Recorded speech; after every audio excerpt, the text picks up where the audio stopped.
27 جمادی الاول 13 ہجری 29 جولائی 634 عیسوی کی شام خالد رضی اللہ تعالیٰ عنہ نے اپنے سالاروں کو آخری ہدایات دیں اور اپنے لشکر کی تقسیم کر دی۔ 28 جمادی الاول 13 ہجری 30 جولائی 634 عیسوی کو مجاہدین نے روز مرہ کی طرح فجر کی نماز باجماعت پڑھی۔ سب نے گڑ گڑا کر بڑے ہی جذباتی انداز میں دعائیں مانگی۔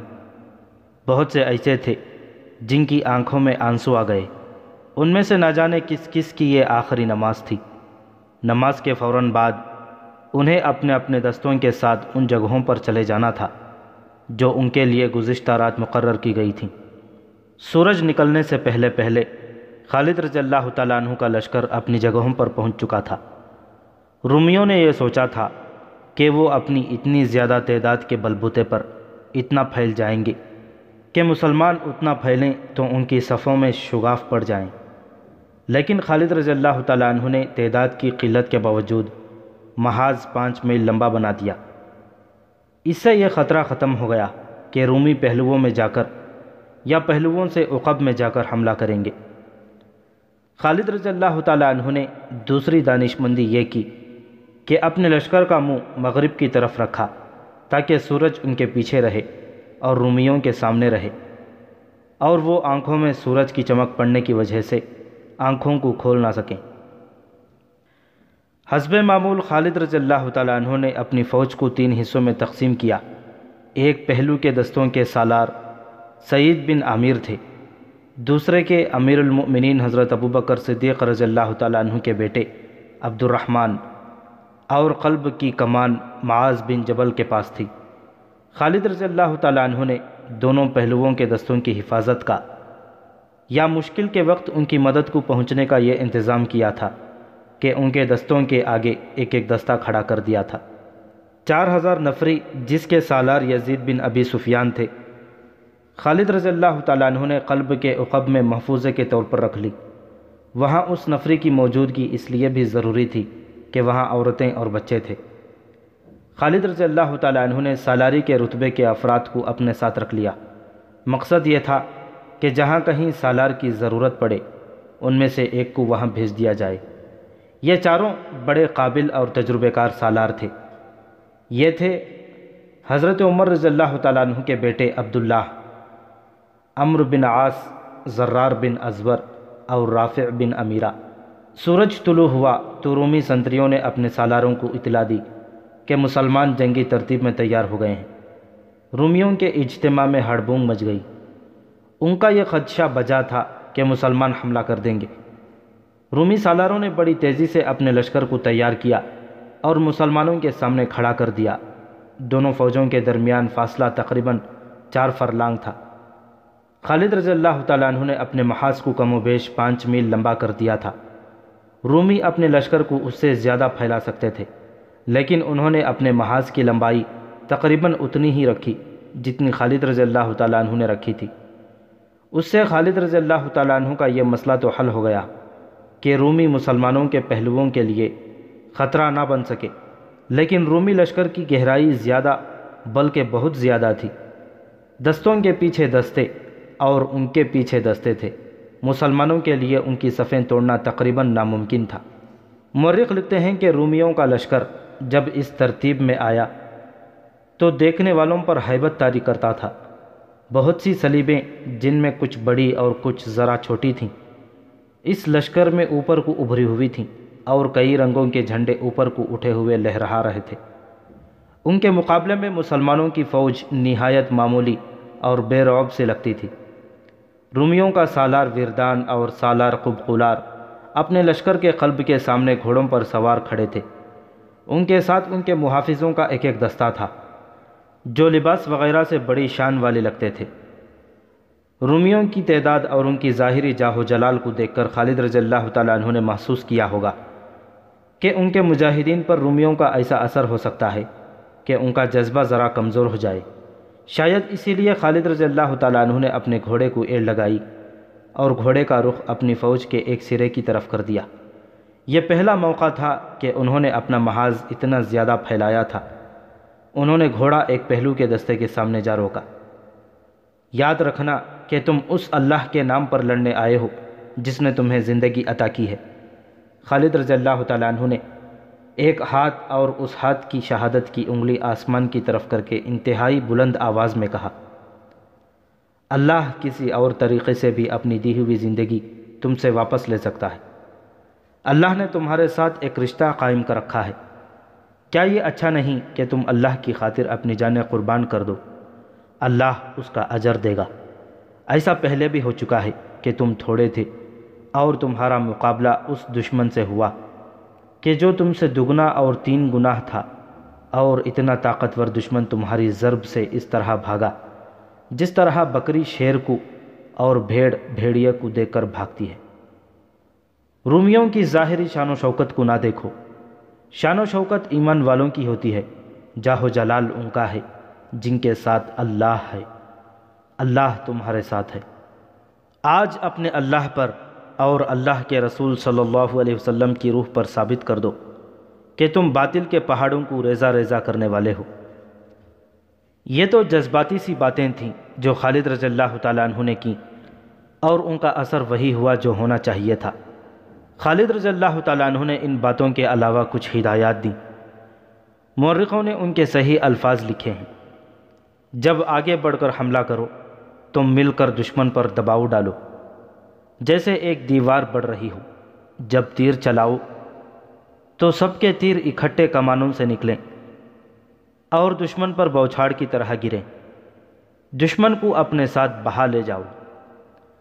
خالد رضی اللہ تعالیٰ عنہ تمام دستوں کے سامنے رکے اور یہی الفاظ کہے۔ اس کے بعد وہ عقب میں عورتوں کے پاس چلے گئے۔ دعا کرتی رہنا اپنے خاوندوں کے لیے، اپنے بھائیوں اور اپنے باپوں کے لیے۔ خالد رضی اللہ تعالیٰ عنہ نے عورتوں سے کہا، تم دیکھ رہی ہو کہ دشمن کی تعداد کتنی زیادہ ہے اور ہم کتنے تھوڑے ہیں۔ ایسا ہو سکتا ہے کہ دشمن ہماری صفوں کو توڑ کر پیچھے آ جائے۔ خدا کی قسم، مجھے پوری امید ہے کہ اپنی عزت اور اپنی جانیں بچانے کے لیے تم مردوں کی طرح لڑو گی۔ ہم انہیں تم تک نہیں پہنچنے دیں گے، لیکن وہ سب کچھ ہو سکتا ہے جو ہم نہیں چاہتے کہ ہو جائے۔ ولید کے بیٹے ایک عورت نے کہا، کیا وجہ ہے کہ ہمیں آگے جا کر لڑنے کی اجازت نہیں؟ مرد زندہ ہوں تو عورت کیوں لڑیں؟ خالد رضی اللہ تعالیٰ عنہ نے کہا، اور اپنے آپ کو بچانے کے لیے لڑنا تم پر فرض ہے، اور تم پر فرض ہے کہ مرد تھوڑے رہ جائیں، دشمن غالب آ رہا ہو تو آگے بڑھو اور مردوں کی طرح لڑو، اور اپنے اوپر غیر مرد کا غلبہ قبول نہ کرو۔ یہ پہلا موقع تھا کہ خالد رضی اللہ تعالیٰ عنہ نے عورتوں کو بھی دشمن سے خبردار کیا اور انہیں اپنے دفاع میں لڑنے کے لیے تیار کیا تھا۔ اس سے یہ ظاہر ہوتا ہے کہ انہیں خاصی تشویش تھی۔ انہوں نے کسریٰ کی فوجوں کو شکست پہ شکست دی تھی، لیکن رومی فارسیوں کی نسبت زیادہ منظم اور طاقتور تھے۔ خالد رضی اللہ تعالیٰ عنہ کے سامنے یقیناً یہ پہلو بھی ہوگا کہ مجاہدین کو گھروں سے نکلے خاصا عرصہ گزر چکا تھا اور وہ مسلسل لڑائیوں کے تھکے ہوئے بھی تھے۔ انہیں اپنے اللہ پر، اللہ کی دی ہوئی روحانی طاقتوں اور ایمان پر بھروسہ تھا۔ دونوں فوجیں لڑائی کے لیے تیار ہو گئیں۔ رومیوں کی طرف سے ایک معمر پادری آگے آیا اور مسلمانوں سے کچھ دور آ کر رک گیا۔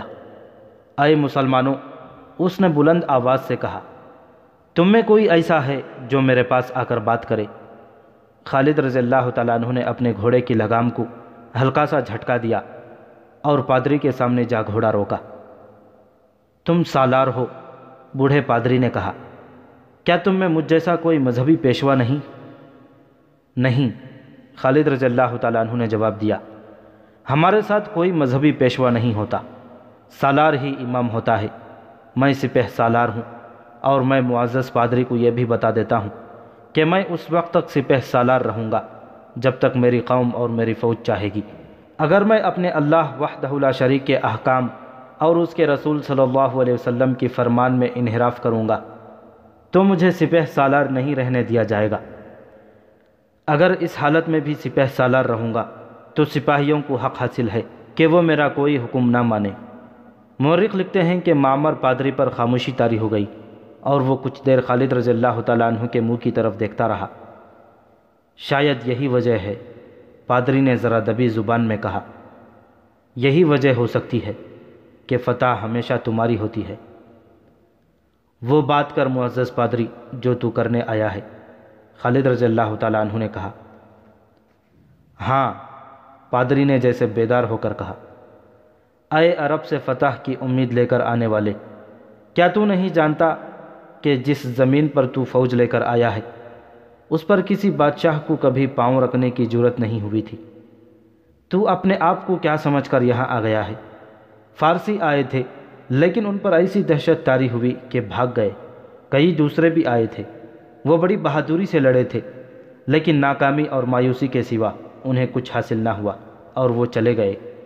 تجھے ہمارے خلاف کچھ کامیابیاں حاصل ہوئی ہیں، لیکن یہ خیال دماغ سے نکال دے کہ ہر میدان میں تو فتح ہی پائے گا۔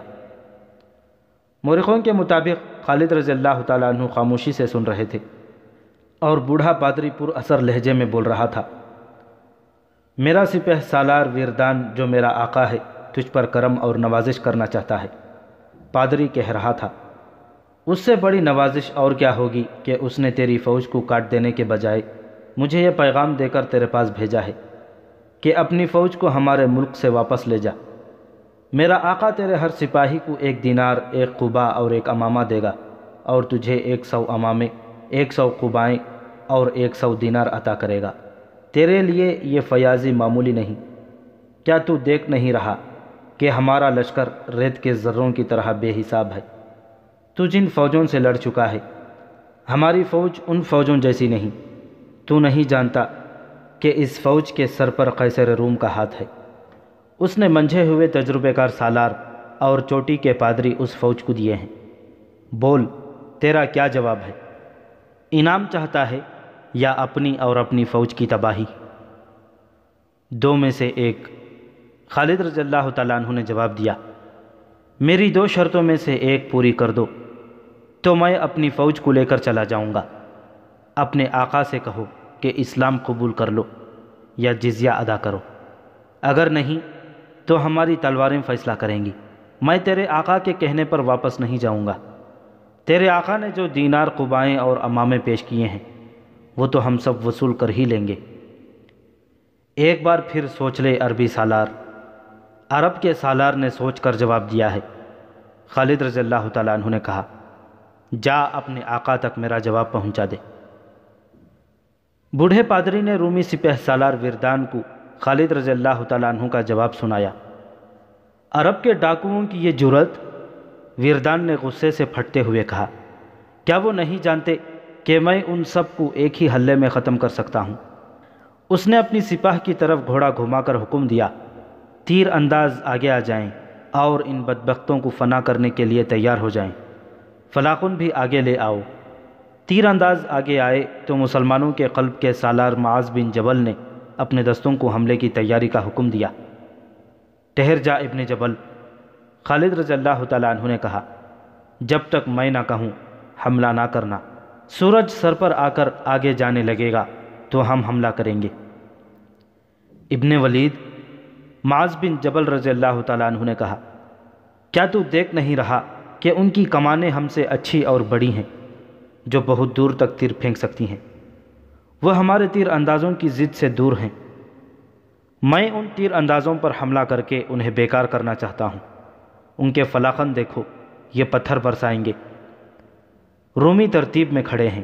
خالد رضی اللہ تعالیٰ عنہ نے کہا، ہم نے حملے میں پہل کی تو ہمیں پسپا ہونا پڑے گا۔ ان کی ترتیب ذرا اکھڑنے دو، ان کا کوئی نہ کوئی کمزور پہلو ہمارے سامنے آ جائے گا۔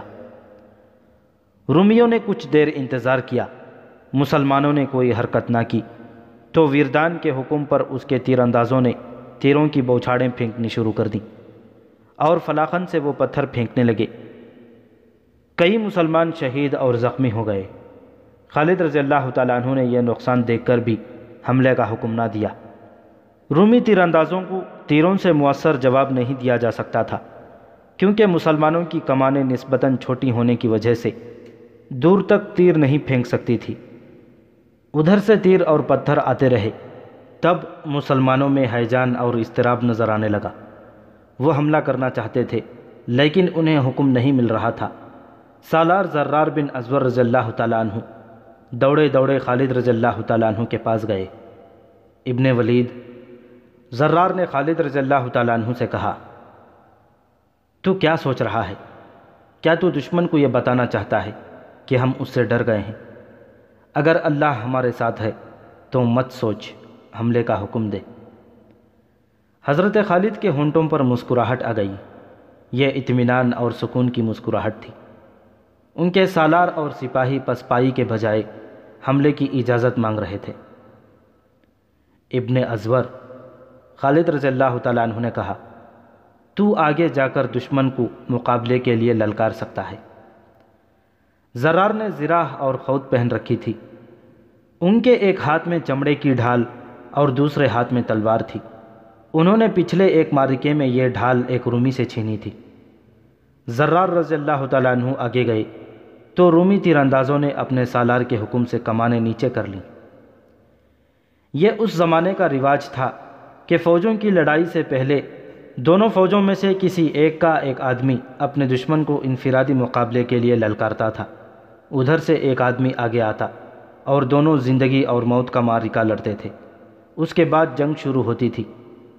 مقابلے کے لیے للکارنے والا اپنے دشمن کو توہین آمیز باتیں کرتا تھا۔ زرار بن ازور رومیوں کے سامنے گئے اور انہیں للکارا، میں سفید چمڑی والوں کے لیے موت کا پیغام لایا ہوں۔ رومیوں، میں تمہارا قاتل ہوں۔ میں خدا کا قہر بن کر تم پر گروں گا۔ میرا نام زرار بن ازور ہے۔ رومیوں کی طرف سے ایک آدمی کو زرار کے مقابلے کے لیے آنا تھا، لیکن 4-5 رومی سوار آگے آ گئے۔ زرار نے پہلے اپنی خود اتاری، پھر زرہ اتاری، پھر قمیض بھی اتار دی اور کمر بند تک برہنہ ہو گئے۔ تب ان رومیوں نے انہیں پہچانا جو بصرہ میں انہیں اس حالت میں لڑتے دیکھ چکے تھے، اور وہ یہ بھی دیکھ چکے تھے کہ اس شخص میں جنات جیسی پھرتی اور طاقت ہے۔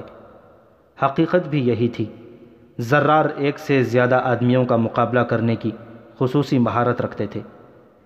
زرار کے مقابلے میں جو رومی آئے تھے ان میں 2 سالار بھی تھے۔ ایک تبریہ کا اور دوسرا عمان کا حاکم یا امیر تھا۔ باقی بھی کوئی عام سپاہی نہیں تھے، وہ کمانڈروں کے رتبے کے تھے۔ انہوں نے زرار کو گھیرے میں لینے کے لیے گھوڑوں کے رخ موڑے۔ زرار نے اچانک گھوڑے کو ایڑ لگائی، اور جب وہ عمان کے حاکم کے قریب سے گزر گئے تو یہ سالار اپنے گھوڑے کے پیٹھ پر ہی دوہرا ہو گیا، پھر گھوڑے سے لڑک کر نیچے جا پڑا۔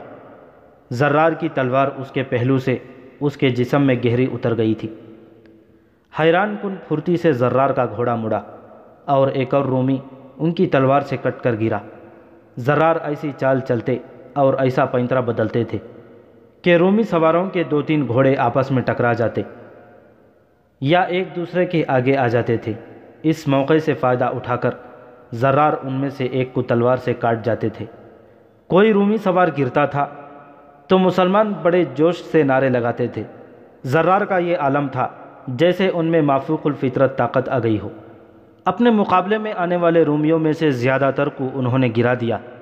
ان میں 1-2 ایسے بھی تھے جنہیں مہلک زخم نہیں آئے تھے، لیکن وہ دوڑتے گھوڑوں کے قدموں تلے کچلے گئے۔ 2 رومی سوار بھاگ کر اپنے لشکر میں چلے گئے۔ زرار فاتحانہ انداز سے خون ٹپکاتی تلوار کو لہراتے اور رومیوں کو للکار رہے تھے، میں سفید چمڑی والوں کا قاتل ہوں۔ رومیوں، میری تلوار تمہاری خون کی پیاسی ہے۔ مورخوں واقدی، ابن حشام اور طبری نے لکھا ہے کہ 10 رومی سوار گھوڑے دوڑاتے آگے آئے۔ یہ سب سالاری سے ذرا نیچے کے عہدوں کے رومی تھے۔ خالد رضی اللہ تعالیٰ عنہ نے جب 10 سواروں کو آگے آتے دیکھا تو اپنے محافظ دستے میں سے انہوں نے 10 سوار منتخب کیے اور انہیں آگے لے گئے۔ رومی سوار زرار کی طرف آ رہے تھے۔ خالد رضی اللہ تعالیٰ عنہ نے نعرہ لگایا، خدا کی قسم، زرار کو اکیلا نہیں چھوڑوں گا۔ اس کے ساتھ انہوں نے اپنے 10 سواروں کو اشارہ کر کے گھوڑے کو ایڑ لگائی۔ 10 سوار ان کے ساتھ گئے۔ رومی سواروں کی نظریں زرار پر لگی ہوئی تھیں۔ خالد رضی اللہ تعالیٰ عنہ اور ان کے سوار رومی سواروں پر جا جھپٹے۔ زرار کی تلوار بھی حرکت میں آ گئی۔ رومیوں نے مقابلہ کرنے کی کوشش کی، لیکن خالد رضی اللہ تعالیٰ عنہ اور ان کے سواروں کی تیزی اور تندی نے رومیوں کی ایک نہ چلنے دی اور سب کٹ گئے۔ رومی سالاروں نے اسے اپنی بے عزتی سمجھا اور مزید آدمیوں کو انفرادی مقابلوں کے لیے آگے بھیجنے لگے۔ زرار نے ان میں سے 2-3 کو ہلاک کر دیا۔ مقابلے کے لیے آگے آنے والے ہر رومی کے ساتھ زرار ہی مقابلہ کرنا چاہتے تھے۔ لیکن خالد رضی اللہ تعالیٰ عنہ نے انہیں پیچھے بلا لیا اور دوسرے مجاہدین، تاریخوں میں ان کے نام نہیں، ان کو باری باری آگے بھیجا۔ ہر مقابلے میں مجاہدین فاتح رہے۔ دونوں فوجوں کے درمیان بہت سے زخمیوں کی لاشیں پڑی تھیں۔ مورخوں کے مطابق یہ مقابلے کم و بیش 2 گھنٹے جاری رہے اور سورج اس مقام پر آ گیا جس مقام پر خالد رضی اللہ تعالیٰ عنہ چاہتے تھے کہ آ جائے تو حملہ کریں گے۔ مقابلوں کے دوران تیر انداز اور فلاقن سے تیر پھینکنے والے خاموش کھڑے تھے۔ مقابلہ ابھی جاری تھا۔ خالد رضی اللہ تعالیٰ عنہ نے حملے کا حکم دے دیا۔ یہ عام قسم کا حملہ تھا جسے حلہ یا چارج کہتے ہیں۔ اس سے پہلے رومی تیر انداز اور فلاقن بہت بڑی رکاوٹ تھی۔ انہیں خاموش دے کر خالد رضی اللہ تعالیٰ عنہ نے حملہ کیا تھا۔ حملہ اتنا زوردار تھا اور مجاہدین میں اتنا قہر بھرا ہوا تھا کہ رومی سالار اعلیٰ وردان کو کوئی چال چلنے کی مہلت ہی نہ ملی۔ وہ اپنے لشکر کے آگے کھڑا مقابلے دیکھ رہا تھا۔ اس نے پیچھے کو بھاگ کر اپنی جان بچائی۔ توقع تو یہ تھی کہ وردان اپنی تعداد کی افراد کے بلبوتے پر اپنے پہلوؤں کو آگے بڑھا کر خالد رضی اللہ تعالیٰ عنہ کے پہلوؤں سے آگے نکلے اور عقب میں آنے کی کوشش کرے گا، لیکن اسے اتنی ہوش نہیں تھی۔ اس نے اپنے لشکر کو پھیلانے کے بجائے اس کی گہرائی زیادہ کر دی تھی، یعنی دستوں کے پیچھے دستے رکھے تھے۔ اس کی یہ ترتیب بڑی اچھی تھی، لیکن خالد رضی اللہ تعالیٰ عنہ کی چال نے اس کی ترتیب کو اس کے لیے ایک مسئلہ بنا دیا۔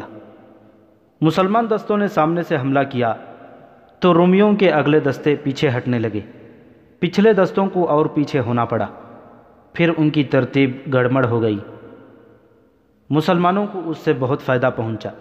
یہ بڑا ہی شدید معرکہ تھا اور بڑا ہی خون ریز۔ سورج مغرب کی سمت ڈھل گیا تھا۔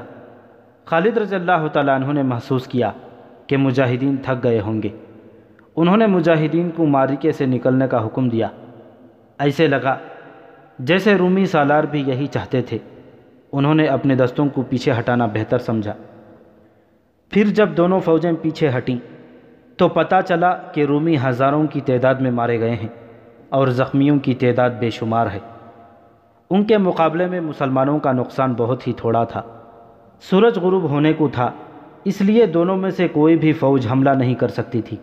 اس طرح پہلے روز کی جنگ ختم ہو گئی۔ رات کو دونوں فوجوں کے سالاروں نے اپنے اپنے نائب سالاروں وغیرہ کو بلایا اور اپنے اپنے نقصان کا جائزہ لینے لگے اور اگلی کارروائی کے متعلق سوچنے لگے۔ رومیوں کے سالار اعلیٰ وردان کی کانفرنس میں گرما گرمی زیادہ تھی۔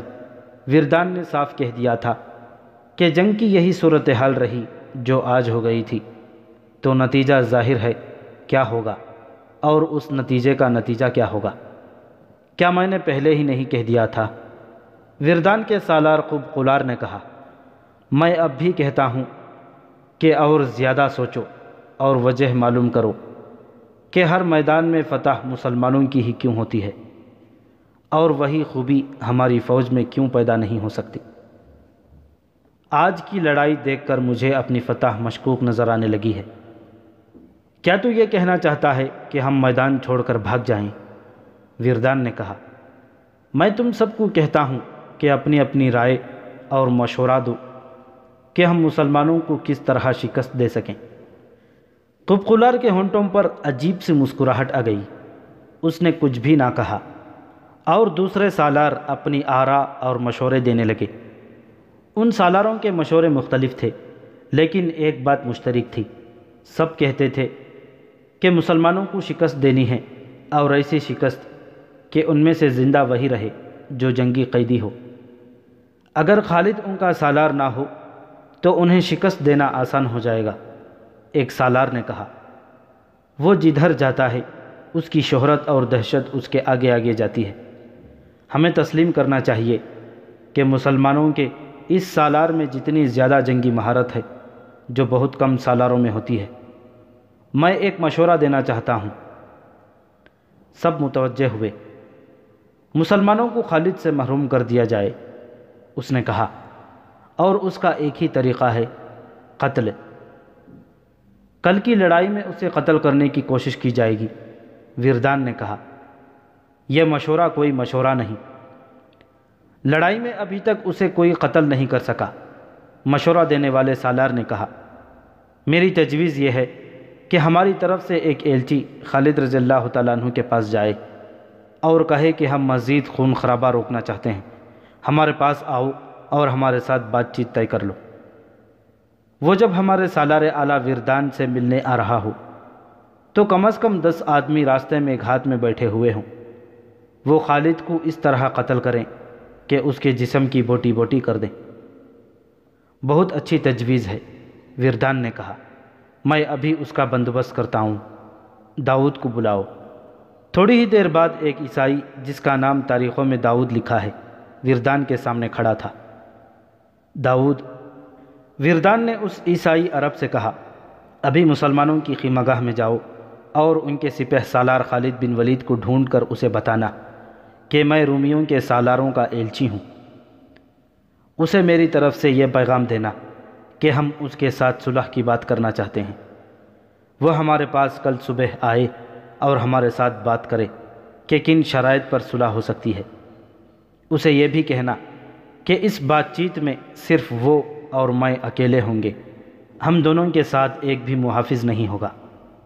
داؤد معمولی آدمی نہیں تھا، نہ وہ فوجی تھا، وہ قیصر روم کا ایک طرح کا نمائندہ تھا اور اس کا رتبہ وردان سے ذرا ہی کم تھا۔ وردان، داؤد نے کہا، میرا خیال ہے کہ تم قیصر روم کے حکم کی خلاف ورزی کر رہے ہو۔ کیا شہنشاہ ہرقل نے یہ حکم نہیں بھیجا تھا کہ مسلمانوں کو تباہ و برباد کر دو؟ میں سمجھ نہیں سکتا کہ تم صلح اور شرائط کی بات کس کے حکم سے کر رہے ہو۔ میں صلح کا پیغام لے کر نہیں جاؤں گا، پھر تمہیں اپنے راز میں شریک کرنا پڑے گا۔ وردان نے کہا، میں مسلمانوں کو تباہ و برباد کرنے کا ہی منصوبہ بنا رہا ہوں۔ میں خالد بن ولید کو صلح کا دھوکہ دے رہا ہوں۔ وہ اگر آ گیا تو مجھ تک اس کی لاش پہنچے گی۔ میں نے راستے میں اس کے قتل کا انتظام کر رکھا ہے۔ اگر یہ کام کرنا ہے تو میں تمہارے ساتھ ہوں۔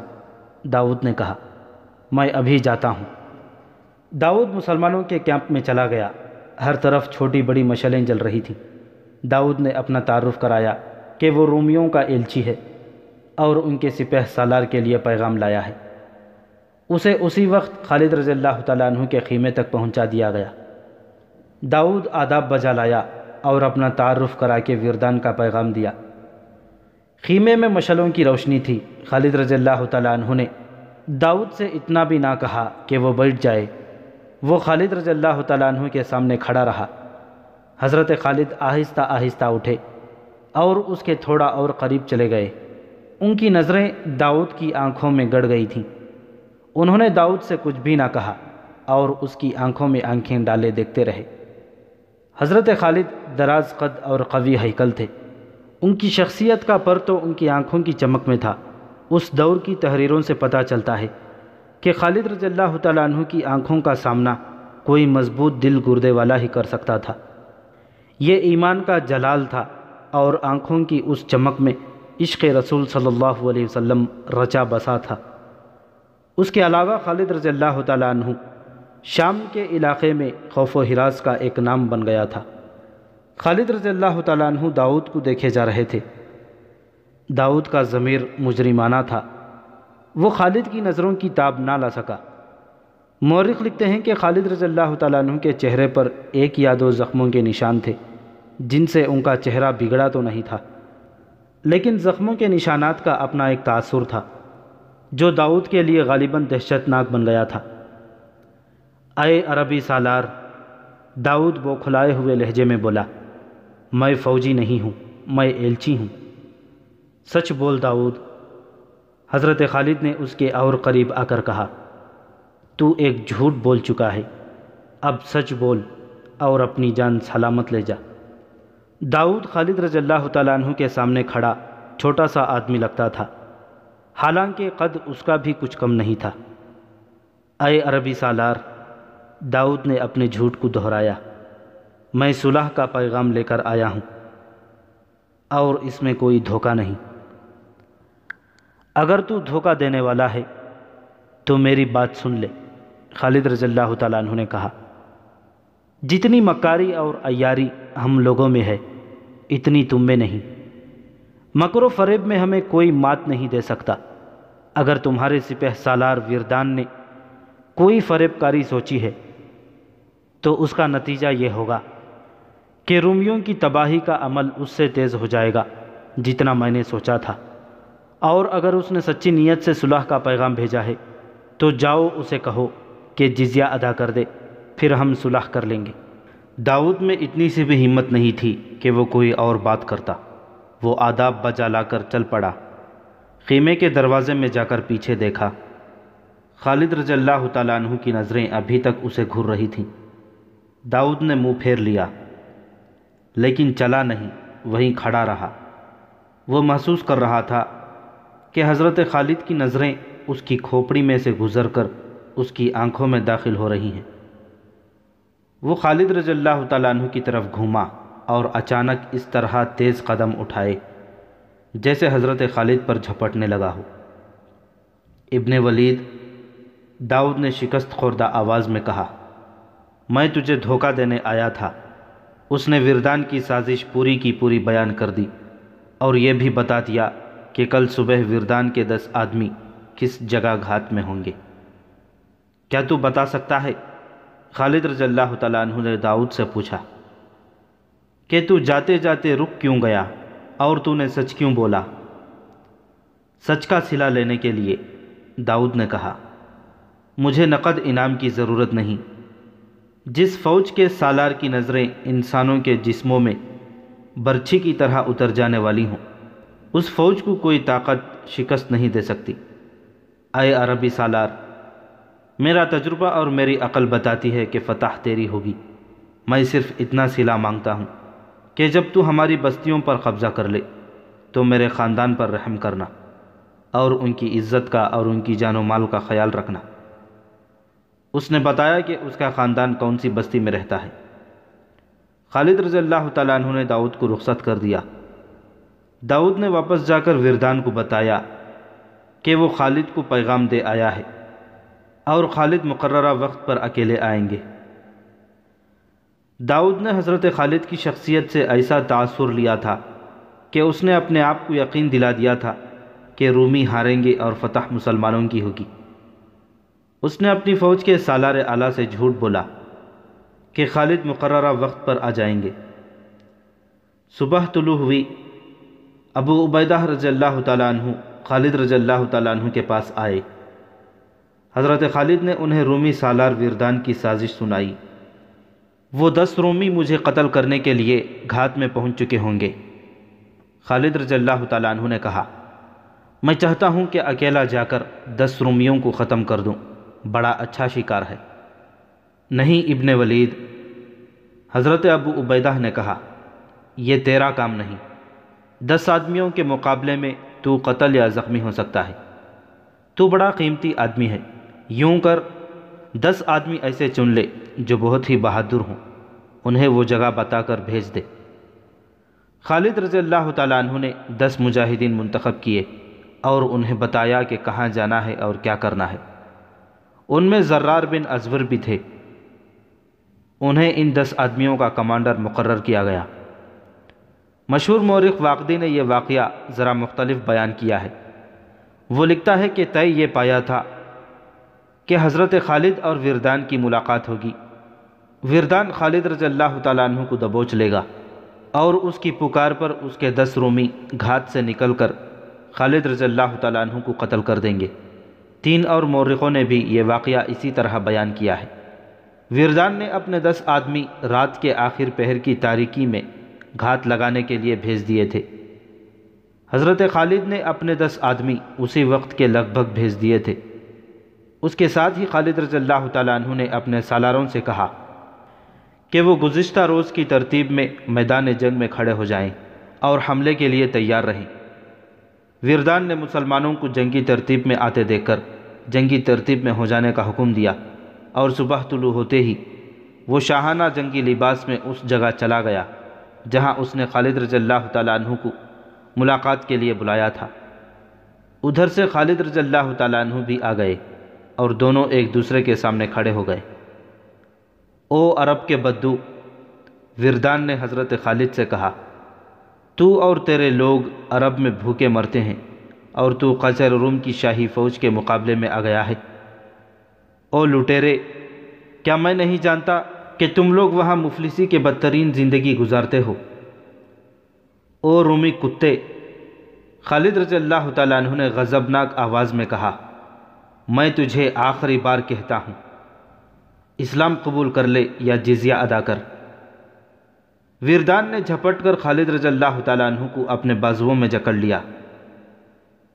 آؤ آؤ، ویردان نے اپنے 10 آدمیوں کو پکارا جو قریب کہیں چھپے ہوئے تھے۔ حضرت خالد کم طاقتور تو نہیں تھے، لیکن ویردان بھی طاقت میں کچھ کم نہ تھا۔ خالد رضی اللہ تعالیٰ عنہ نے بہت زور لگایا کہ ویردان سے ذرا سا آزاد ہو جائیں تاکہ تلوار نیام سے نکال سکیں، لیکن کامیاب نہ ہو سکے۔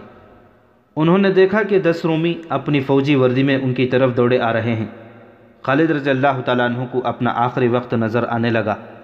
انہیں توقع تھی کہ زرار اور ان کے 9 مجاہدین نے گھات والے 10 رومیوں کو ختم کر دیا ہوگا، مگر وہ 10 کے 10 زندہ چلے آ رہے تھے۔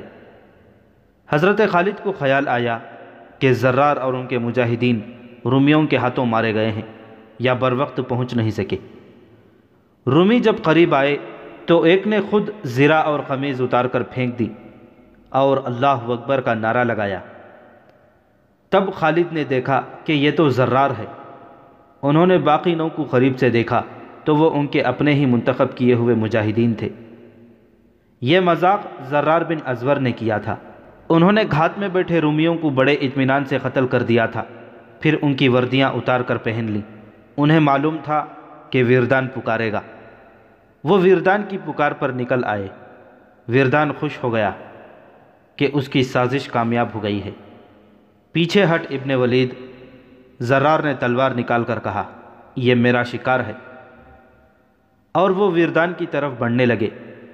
قسم ہے تجھے اس کی جو کوئی بھی تیرا معبود نہیں۔ ویردان نے حضرت خالد سے کہا، مجھے اپنی تلوار سے ختم کر اور اس شیطان کو مجھ سے دور رکھ۔ زرار نے اپنی ایک دہشت ناک مثال قائم کر رکھی تھی۔ ویردان نے زرار کو ذاتی مقابلوں میں رومیوں کو کاٹتے بھی دیکھا تھا۔ اسے ڈر تھا کہ زرار اسے اذیت دے دے کر ماریں گے۔ اس کے لیے اب بھاگ نکلنا ناممکن تھا۔ وہ چاہتا تھا کہ اسے جلدی مار دیا جائے۔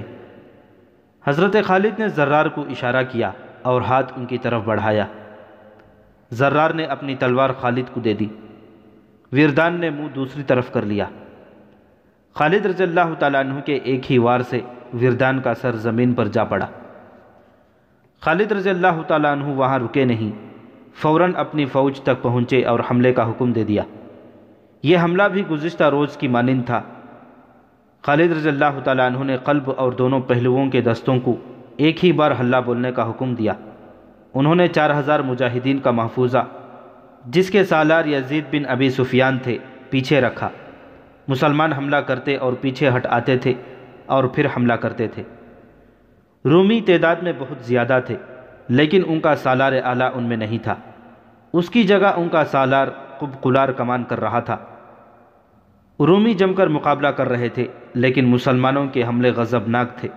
ان کے سالار سپاہیوں کی طرح لڑ رہے تھے۔ خود خالد رضی اللہ تعالیٰ عنہ سالار سے سپاہی بن گئے تھے۔ رومی سالار لڑا نہیں کرتے بلکہ حکم دیا کرتے تھے، لیکن اس معرکے میں وہ مسلمان سالاروں کی طرح دیکھا دیکھی سپاہیوں کی طرح لڑنے لگے۔ جنگ کی شدت اور خون ریزی بڑھتی چلی گئی۔ دونوں طرف کوئی چال نہیں چلی جا رہی تھی۔ زیادہ نقصان رومیوں کا ہو رہا تھا۔ ان کا لشکر تہ در تہ تھا۔ خالد رضی اللہ تعالیٰ عنہ نے یہ سوچ کر کہ اتنا شدید حملہ کرایا تھا کہ دشمن کا سالار اعلیٰ مارا جا چکا ہے، اور مجاہدین یہ دیکھ کر تابڑ توڑ حملے کرتے تھے کہ رومیوں کی تعداد اتنی زیادہ ہے کہ وہ ایک دوسرے میں پھنس کے رہ گئے ہیں۔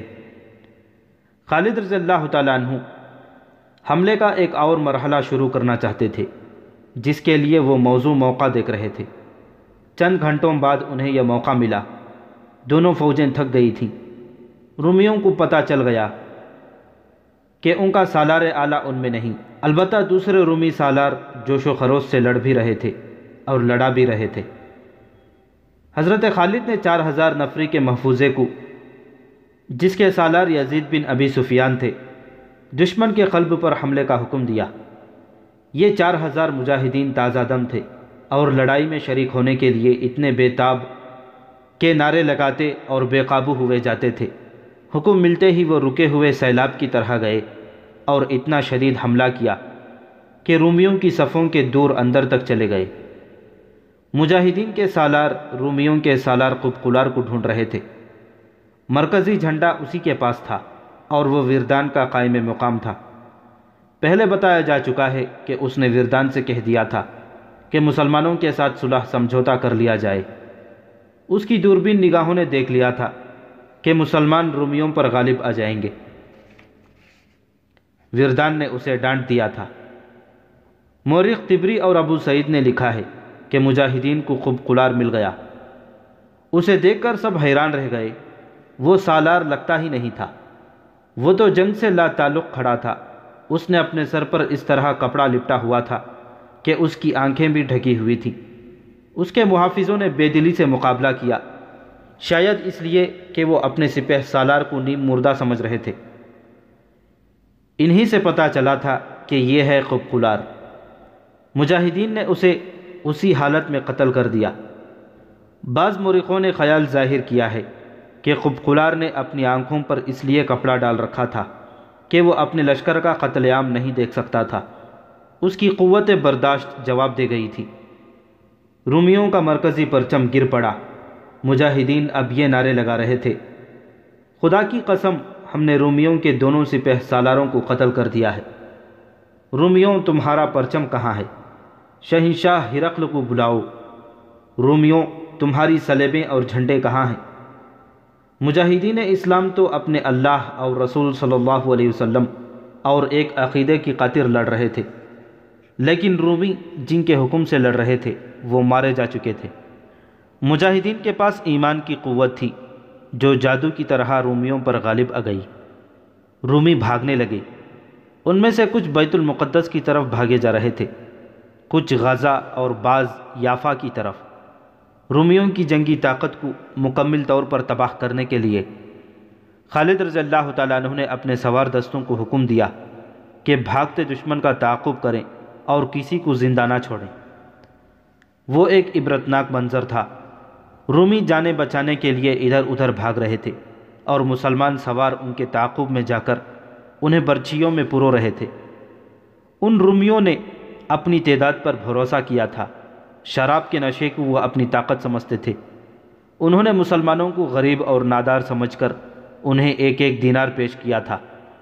خالد رضی اللہ تعالیٰ عنہ نے انہیں کہا تھا کہ تم سے دینار تو ہم لے ہی لیں گے۔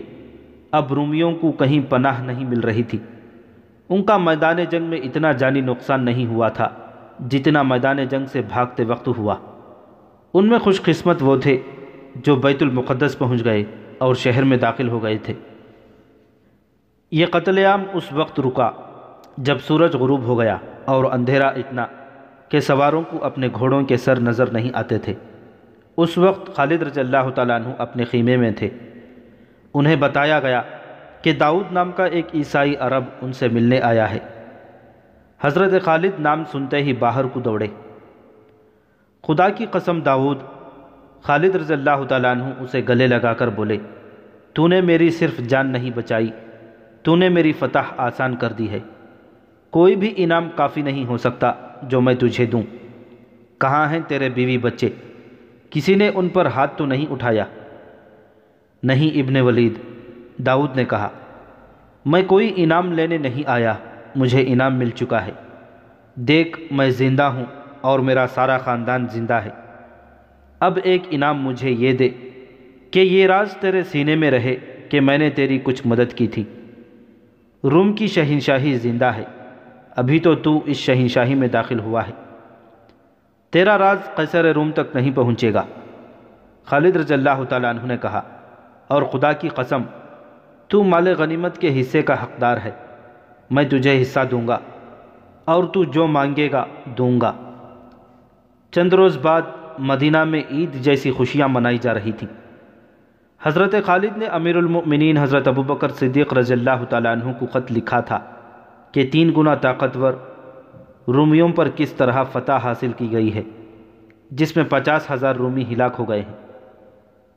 اس کے مقابلے میں شہید ہونے والے مجاہدین کی تعداد 450 تھی۔ خالد رضی اللہ تعالیٰ عنہ کا یہ خط پہلے مسجد میں پڑھ کر سنایا گیا، پھر مدینہ کی گلیوں میں لوگوں کو اکٹھا کر کے سنایا گیا۔ لوگوں نے ناچنا شروع کر دیا، وہ ایک دوسرے سے بغلگیر ہونے لگے۔ مدینہ فتح اور مسرت کی نعروں سے گونجنے لگا۔ خالد رضی اللہ تعالیٰ عنہ نے امیر المؤمنین کو یہ بھی لکھا تھا کہ اب وہ دمشق کو محاصرے میں لیں گے، جو شام کا یعنی روم کی شہنشاہی کا بڑا ہی اہم شہر تھا۔ روم کی شہنشاہی بہت ہی وسیع تھی۔ جب مدینہ اور گرد و نواح کے لوگوں کو یہ خبر ملی کہ حضرت خالد رومیوں پر ایک فتح حاصل کر کے دمشق کی طرف بڑھ رہے ہیں، تو کئی مسلمان خالد رضی اللہ تعالیٰ عنہ کی فوج میں شامل ہونے کے لیے تیار ہو گئے۔ ان میں ابو سفیان بھی تھے، جو مشہور شخصیت تھے۔ وہ اپنی بیوی ہند کے ساتھ روانہ ہو گئے۔ 1439 سال پہلے ماہ اگست کے ایک روز، جب مدینہ میں مسلمان اجنادین کی فتح پر خوشیاں منا رہے تھے، مدینہ سے دور، بہت ہی دور، شمال میں روم کی شہنشاہی کے ایک اہم شہر حمص پر مایوسی اور ماتم کی سیاہ کالی گھٹا چھا گئی تھی۔ رومیوں کے شہنشاہ ہرقل کے محل میں قہر اور غضب کی آوازیں گرج رہی تھیں۔ بصرہ کی شکست کی خبر لے جانے والا قاصد اگر وہاں سے کھسک نہ آتا تو ہرقل غصے میں اس کا سر کاٹ دیتا۔ ہمارے سپہ سالار وردان کو کیا ہو گیا تھا؟ شہنشاہ ہرقل نے غضبناک آواز میں پوچھا۔ مارا گیا ہے، اسے کانپتی ہوئی آواز میں جواب ملا۔ اور وہ قبقلار، وہ کہتا ہے کہ میری تلوار کی ہوا سے ہی دشمن کٹ جاتا ہے، وہ بھی مارا گیا ہے۔ اور فاموس، وہ لڑائی سے پہلے ذاتی مقابلے میں مارا گیا تھا۔ شہنشاہ ہرقل نے ان تمام سالاروں کے نام لیے جو اجنادین کی لڑائی میں شامل تھے اور جن کی بہادری اور جنگی قیادت پر اسے بھروسہ تھا۔ اسے یہی جواب ملا کہ مارا گیا ہے یا زخمی ہو گیا ہے۔ وہ سب ہلاک یا زخمی نہیں ہوئے تھے، ان میں سے بعض بھاگ گئے تھے۔ اور اب مسلمان دمشق کی طرف بڑھے آ رہے ہیں۔ شہنشاہ ہرقل کو بتایا گیا۔ دمشق کی طرف؟ اس نے ہڑبڑا کر کہا، نہیں نہیں، میں انہیں دمشق تک پہنچنے نہیں دوں گا۔ وہ دمشق ہم سے نہیں لے سکتے۔ وہاں میرا شیر موجود ہے، توما۔ دمشق کا سالار توما ہے۔